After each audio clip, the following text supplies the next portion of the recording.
Hello everyone, welcome back to my channel. आज हम फ्रांसीसी क्रांति के बारे में पढ़ेंगे, जो कि D triple S B T G S S T का फेवरेट टॉपिक है। तो चलिए आज इसके बारे में पढ़ते हैं। लुई 16 फ्रांस का राजा था, ठीक है, जिसे 1774 में से 1792 तक अ, राजा बनाया गया। उसी के शासनकाल में 1789 की फ्रांसीसी क्रांति हुई थी। ठीक है, अगर एग्जाम में आता है किसके काल में हुई थी, तो लुई 16। ठीक है, और जो लुई 16 था वो कौन से राजवंश का था? वो बुर्बो राजवंश का था और फ्रांस की राजगद्दी पर आसीन हुआ था। ठीक है, लुई 16 आप ध्यान में रखना। ठीक है, फिर आता है उनका जो विवाह था वो किससे हुआ था? उनका विवाह ऑस्ट्रिया की राजकुमारी मैरी एंटोनिट से हुआ था। ठीक है, कहाँ की थी जी? ऑस्ट्रिया की थी, और इनका नाम क्या था? मैरी एंटोनिट। ठीक है, अब क्या हुआ कि जो लुई 16 थे, उनका जो राजकोष था यानी राजघराने का जितना भी पैसा था, ठीक है, वो खाली हो गया। ठीक है, जो खजाना था वो खाली हो गया। क्यों हो गया? इसके खाली होने के क्या कारण थे? तो पहला कारण था वर्साई पर फिजूल खर्ची। फिजूल खर्ची यानी जो राजा और रानी थे, उन्होंने बस अपने ऐशो आराम पे ही ध्यान दिया, जनता की तरफ कोई ध्यान नहीं दिया, ना ही कोई नीति अपनाई कि हम जनता का भला करें। ठीक है, यानी कि सारा पैसा अपने ऊपर ही उड़ाया। युद्ध, ठीक है, उस समय काफ़ी सारे युद्ध हुए थे, जिसकी वजह से पैसों की कमी हो गई। ठीक है, फिर आता है 13 उपनिवेशों ने एक साथ लुई 16 से क्या किया? अ, बदला लिया। ठीक है, जैसे कि उन पे कर्जा हो गया इन सब लोगों का। ठीक है, तो उसको चुकाने के लिए फिर फ्रांस ने अमेरिका से कर्जा लिया। तो इसी तरह इन्हीं सब कारणों की वजह से जो पहले फ्रांस पर 2 अरब लिरवे का कर्जा था, अब वो 10 अरब लिरवे का कर्जा हो गया। पहले कितना था? 2 अरब। ठीक है, अब इन्हीं सभी कारणों की वजह से कितने का हो गया? 10 अरब लिरवे। ठीक है, फिर आता है सामाजिक असमानता। सामाजिक असमानता के क्या कारण थे? समाज को 3 भागों में बांटा गया था। ठीक है, 3 भाग कौन कौन से थे? पहला पादरी वर्ग, दूसरा सामंत वर्ग, तीसरा किसान और मध्यम वर्ग। ठीक है, जो पादरी और सामंत यानी जो अमीर लोग थे, उन पे कोई भी किसी भी तरीके का कोई टैक्स नहीं लगाया गया था। ठीक है, जो आम जनता थी, जिसमें किसान, मजदूर, मध्यम वर्ग लोग रहते थे, उन पे टैक्स लगाए गए थे। ठीक है, टैक्स का कितना परसेंट था? टैक्स का 10%। ये लोग अपनी आय का 10% चुकाते थे। ठीक है, 10% इनको अपना टैक्स पे करना होता था। ओके, फिर आता है टैक्स के टाइप। ठीक है, उस फ्रांस में 2 तरह के टैक्स थे, एक टाइड एक टाइल। जो टाइड था वो किसानों से संबंधित था, यानी कि किसान चर्च को अपनी आय का एक हिस्सा चुकाते थे। ठीक है, जिसे धार्मिक कर कहा जाता था। क्या बोलते थे? धार्मिक कर। फिर आता है टाइल, ये प्रत्यक्ष व अप्रत्यक्ष कर था। यह कर किसानों में तीसरे स्टेट के लोगों पर लगाया जाता था। ठीक है, जो टाइल था ना, वो किसान और आम जनता दोनों चुकाते थे। यानी कि किसानों पे 2 तरह के टैक्स थे, एक टाइड और एक टाइल। ठीक है, नमक व तंबाकू, ये कैसे टैक्स थे? अप्रत्यक्ष टैक्स। ठीक है, अप्रत्यक्ष। फिर आता है फ्रांस की क्रांति। ठीक है, फ्रांस की क्रांति की शुरुआत हुई कैसे? तो इसका शुरू होने का कारण था कि जो लुई 16 थे, उनको भूले भटके याद आ गया कि अब हमें टैक्स में चेंजेस करने चाहिए। ठीक है, तो इन्होंने क्या किया? पहले वह दूसरे स्टेट की बैठक बुलाई, जिसमें 300 प्रतिनिधि थे। ठीक है, और जो थर्ड स्टेट था, ठीक है, उसमें किसानों, औरतों व कारीगरों का प्रवेश वर्जित था, यानी आम जनता को बुलाया नहीं गया। अब इसी कारण से जो जनता थी वो भड़क गई। ठीक है, उनमें क्रोध उत्पन्न हो गया, जिसकी वजह से तीसरे स्टेट के लोग 20 जून को वर्साई के इंडोर टेनिस कोर्ट, कहाँ पे जमा हुए? इंडोर टेनिस कोर्ट में जमा हुए और नेशनल असेंबली की मांग की। ठीक है, जिसका नेतृत्व किसने किया? मिराबियो और आबे ने किया। ठीक है, ये इंपॉर्टेंट है, इसको टिक कर लेना आप, इसको नोट कर लीजिए। ठीक है, ये इंपॉर्टेंट एग्जाम में जरूर आता है। फिर आता है लुई 16 असेंबली को मान्यता दे दी गई।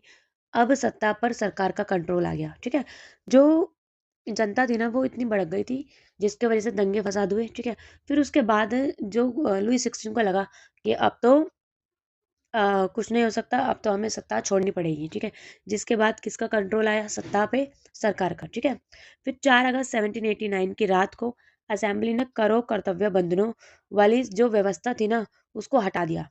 ठीक है, यानी कि ये जो पहले जो टैक्स वगैरह जो थर्ड स्टेट से लिए जाते थे उसको हटा दिया। ठीक है, फिर आया जो पादरी वर्ग पे जो उनके जो विशेष अधिकार दिए हुए थे ना उसको हटाया। धार्मिक टैक्स को जो उनका स्पिरिचुअल टैक्स था उसको हटाया। चर्च की सारी संपत्ति किसके पास आ गई? अब सरकार के पास आ गई। ठीक है, यानी कि एक ही रात में तख्ता पलट हो गया। ठीक है, नेशनल असेंबली ने 1791 में संविधान का प्रारूप पूरा किया। कब बना था पूरा जो उनका संविधान था? 1791 को। ठीक है, जिसमें 3 शक्तियों को मान्यता दी गई, विधायिका, कार्यपालिका और न्यायपालिका। ठीक है, सभी नागरिकों को मताधिकार का अधिकार नहीं था, यानी कि सभी लोग मतदान नहीं कर सकते हैं, वोट नहीं दे सकते हैं। किस किस को अधिकार था? अब ये 25 वर्ष से अधिक 25 वर्ष से अधिक वर्ष के पुरुष जो काम से कम 3 दिन की मजदूरी के बराबर कर चुकाते हैं। ठीक है, वही लोग सिर्फ अधिकार थे मतदान के। ठीक है, जैसे कि आयु कितनी होनी चाहिए? 25 वर्ष और कम से कम 3 दिन की मजदूरी के बराबर टैक्स चुकाता हो, वही पुरुष सिर्फ मतदान दे सकता है। अब यहाँ पे महिलाओं की बात नहीं की गई है, सिर्फ पुरुषों की बात की गई है। लुई 16 को न्यायालय द्वारा देश जो कि आरोप में देशद्रोह, ठीक है, देशद्रोह, यहाँ पे देशद्रोह है। लुई 16 को न्यायालय द्वारा देशद्रोह के आरोप में 21 जनवरी 1793 को पैलेस दे कॉनकॉर्ड, ठीक है, ये इंपॉर्टेंट जगह है, पैलेस दे कॉनकॉर्ड में उसको फांसी दे दी गई। ठीक है, और साथ में इनकी वाइफ को भी फांसी दी गई, दोनों को फांसी दी गई। ठीक है, 1946 में फ्रांस की महिलाओं ने मताधिकार हासिल किया। फ्रांस की महिलाओं को मताधिकार कब मिला? 1946। ठीक है, भारत कब आजाद हुआ था? 1947 को, उससे एक साल पहले। ठीक है, 1794 में दास मुक्ति कानून पारित हुआ, लागू लागू नहीं हुआ। ठीक है, दास मुक्ति कानून कब पारित हुआ? 1794 में। दास मुक्ति कानून पारित तो हो गया। ठीक है, बट फिर किसका आगमन हुआ? फिर आगमन हुआ नेपोलियन का। ठीक है, अब नेपोलियन ने क्या क्या किया? नेपोलियन ने 10 साल के बाद फिर से दास प्रथा को शुरू कर दिया। ठीक है, फिर से दास प्रथा क्या हो गई? शुरू हो गई। अफ्रीकी निगरो, यानी कि जो अफ्रीकी निगरों को जो अमेरिका में जो गुलाम बनाया जाता था ना, ठीक है, तो अमेरिकी निगरों को गुलाम बनाया जाने लगा फिर से। कहाँ पे? फ्रांस की बात हो रही है। ठीक है, फिर उसके बाद फाइनली 1848 में दास प्रथा का उन्मूलन हो गया। ठीक है, अगर एग्जाम में आता है कि दास प्रथा कब समाप्त की गई, तो 1848 में, ये इसका राइट आंसर है। ठीक है, फिर 1799 में फ्रांस के सत्ता पर कब्जा किया। किसने किया? नेपोलियन ने। कब किया फ्रांस पर कब्जा? 1799 में। और 1804 में नेपोलियन बोनापार्ट, इसका पूरा नाम है, ठीक है, नेपोलियन बोनापार्ट ने फ्रांस का सम्राट अपने आप को घोषित कर दिया। ठीक है, अभी अभी तो हमने राजा को हटाया था, ठीक है, सरकार को लाया था।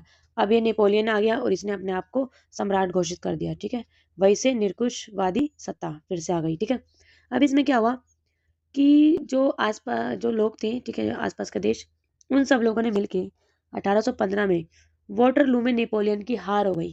क्या हो गई? हार, 1815 में। ठीक है, और फिर से नेपोलियन को हटा के फ्रांस को स्वतंत्र देश बनाया गया। फिर एग्जाम से जुड़े हुए कुछ इंपॉर्टेंट टिप्स टॉपिक्स, ठीक है, जो कि क्या है? फ्रांस का राष्ट्रीय गान, फ्रांस के राष्ट्रीय गान का नाम क्या है? मार्शिले। क्या नाम है? मार्शिले, इसे ध्यान में रखना, एग्जाम में आता है। मौत की सजा देने वाली मशीन, गिलोटिन। क्या है? गिलोटिन। इसका आविष्कार किसने किया था? गिलोटिन ने किया था। उन्होंने इस मशीन को अपना नाम दे दिया। ठीक है, फ्रांस की मुद्रा, फ्रांस की मुद्रा का क्या नाम है? लिरवे। ठीक है, लिवरे। और इसको 1794 यानी कि लुई 16 के साथ ही समाप्त कर दिया गया। जैकोबिन क्लब के संस्थापक, अब जैकोबिन क्लब के संस्थापक कौन थे? Max million Robespierre. ठीक है, तो एग्जाम में इस तरीके के क्वेश्चंस आते हैं, तो ये इंपॉर्टेंट होते हैं, तो इनको ध्यान रखिए। ठीक है, तो आपको वीडियो कैसी लगी प्लीज़ कमेंट करके ज़रूर बताइए। काफ़ी शॉर्ट तरीके से मैंने पूरे चैप्टर को कवर करने की कोशिश की, तो आई होप आपको वीडियो पसंद आई होगी। और मेरा गला कुछ ठीक नहीं है, ठीक है, तो please ignore the voice. Video कैसी लगी प्लीज़ कमेंट करके ज़रूर बताइए।